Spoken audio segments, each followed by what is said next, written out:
I bet you guys thought I forgot about Gears of War, didn't you? Not on this channel. After taking a pretty extensive hiatus, I am back to bring you some more Gears of Lore. Anyways, bad jokes aside, today we're going to be covering the morphology and consequences of the Imulsion Parasite entering the body of the Locust. The Lambent is going to be one that definitely demands your respect, and this one in particular is going to be the Gunker. Just want to give you guys a heads up, I got a little bit of a cold right now, and I feel like it's maybe making my voice more deep, so definitely a manly man. Alright, let's get to it. First, let's figure out what a Gunker is, or really what it used to be. A Gunker is going to be a very specific type of boomer, and it'll make sense later as to why it has to be this specific one. This boomer is going to be the Butcher. Now, a Butcher is going to be just like any other standard boomer, but they came in later in the war with humanity after the light mass offensive struck at the heart of the Locust. It became an all hands on deck sort of scenario, and Butchers, which were typically going to be responsible for chopping up the rockworms in the cave to feed the locusts, began to use these giant sword-like knives for chopping up another annoying creature, human beings. But, much like the others in the Hollow, there was a real struggle going on between the Locust and the Lambent humanity did not know about. Some Butchers became infected with the Imulsion Parasite, which drastically altered their physiology and style of attack as the parasite took complete control of their bodies. A Gunker is going to stand twice the height of your average cog soldier. This creature is going to be massive, and it's going to really be a massive threat on the battlefield, not just due to its size, but also the armoring that it possesses. Much like most of the Lambent, there is going to be a thick armor plating called chitin, which covers their body. This chitin is going to be pretty much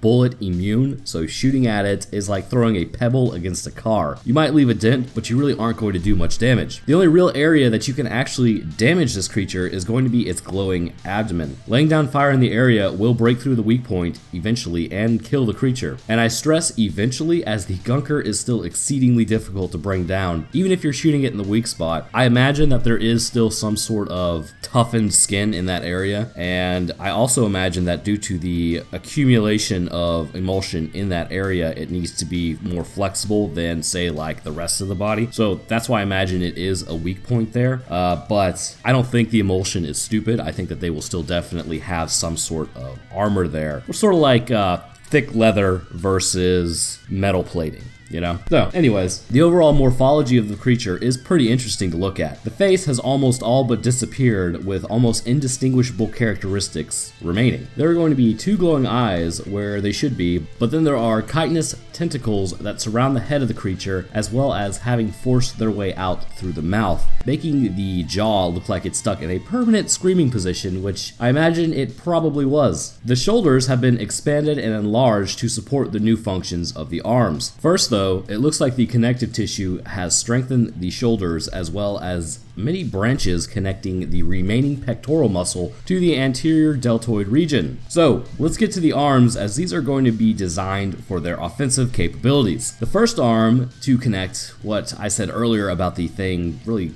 being butchers and needing knives, is that if you look closely at the right arm, and believe me, you'll get a close look at it because these things fling their arms at you, you can actually see the remaining butcher blade. During the mutagenic process, the arm fuses with the blade, absorbing it into what is left of the palm of the hand. This has provided a weapon to the creature, and if anyone gets too close, the Gunker can extend their arm outward, slicing and dicing anyone that is within range, even if you're behind cover, oddly enough. But this arm does have a finite reach. I mean, this is obviously going to be expected. It's not creating cells out of nowhere and then absorbing those cells again, but that's what the left arm is for. That comes into play with the Gunker. The left arm is going to be much shorter than the right arm and appears to be less reinforced, mainly because it does not serve a physical attack role. Instead, the arm is going to be used to fling globs of gelatinous emulsion at the locusts and humans alike. The Gunker is going to fling this explosive material high up into the air and have it rain down on everyone.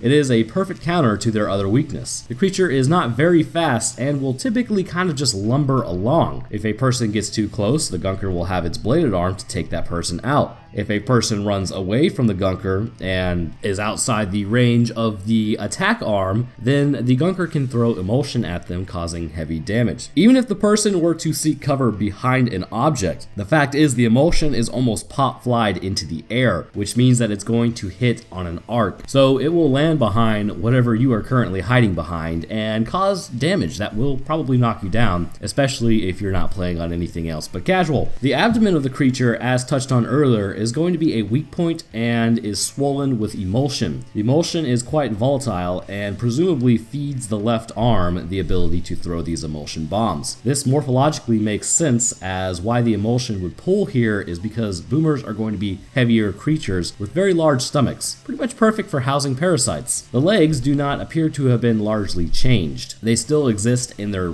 kind of normal form, and if you look carefully, you can actually see that some of the armor is still in place from their previous self. This creature looks like a mass of tentacles wearing a thinly veiled boomer suit, in my honest opinion. I mean, it does look pretty creepy. The Lambent really takes a creature and twists it, deforms it, and changes it into its own desired shapes. Also, makes you kind of feel bad for a boomer, as they aren't really that smart. Well, almost. Overall, these modes of attack help balance out the creature, making it a very real threat to humans and locusts alike. And just by its nature of being having been mutated by the Emulsion, it also has a fourth option, but this one's going to be more of a passive thing than anything. Much like the Brumac that becomes infected with Emulsion that was used to sink Jacinto and flood the Hollow, anytime a creature dies with Emulsion in their body, they seem to violently explode. A Gunker is going to be no different. Upon a successful takedown of the creature, you might want to turn tail and run. A few mini explosions will happen, letting you know that this thing is about to go up like the 4th of July. It will explode, and if you are anywhere near it, there's a good chance it could blow you apart before you even realize what is happening. So that's about as far as my voice can hold out for me, guys. I hope you enjoyed my video over the lore and morphology of the Gunker. If you enjoyed it, don't forget to like the video, and if you really enjoyed it, why not tag that sub button and watch more where I don't sound like this. So as I write this, I am on a trajectory to hit 50k subs tomorrow morning. So first, thank you guys. I never thought I would actually make it this far and that this channel would get this much support. I am truly blown away by the comments and support I've gotten on these videos. So at the request of quite a few people, I'm going to drop a Q&A video so y'all can get to know me, I guess. If you go to the Discord, shoot me a message with a question or drop a question in the comments.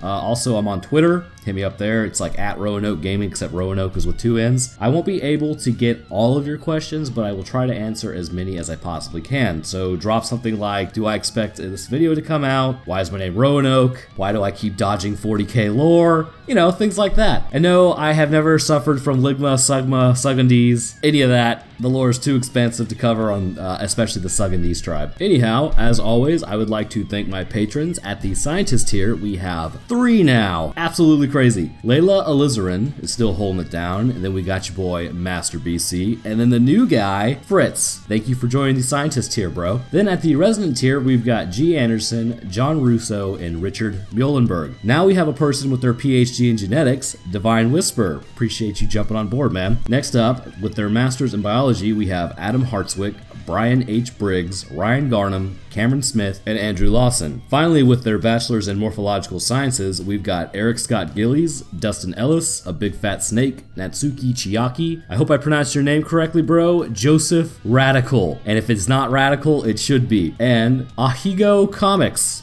Hope I pronounced that one right too. Thank you guys for your support. I really do appreciate it. Just want to let you know I do read your comments. So don't think that I'm not actually seeing what's going on in the comments. I try to respond to as many as I can, but you can tell by the growth rate this channel's experienced, there's no possible way I can keep up. Anyways, so I hope you guys enjoyed the video. As always, I will see y'all in the next one.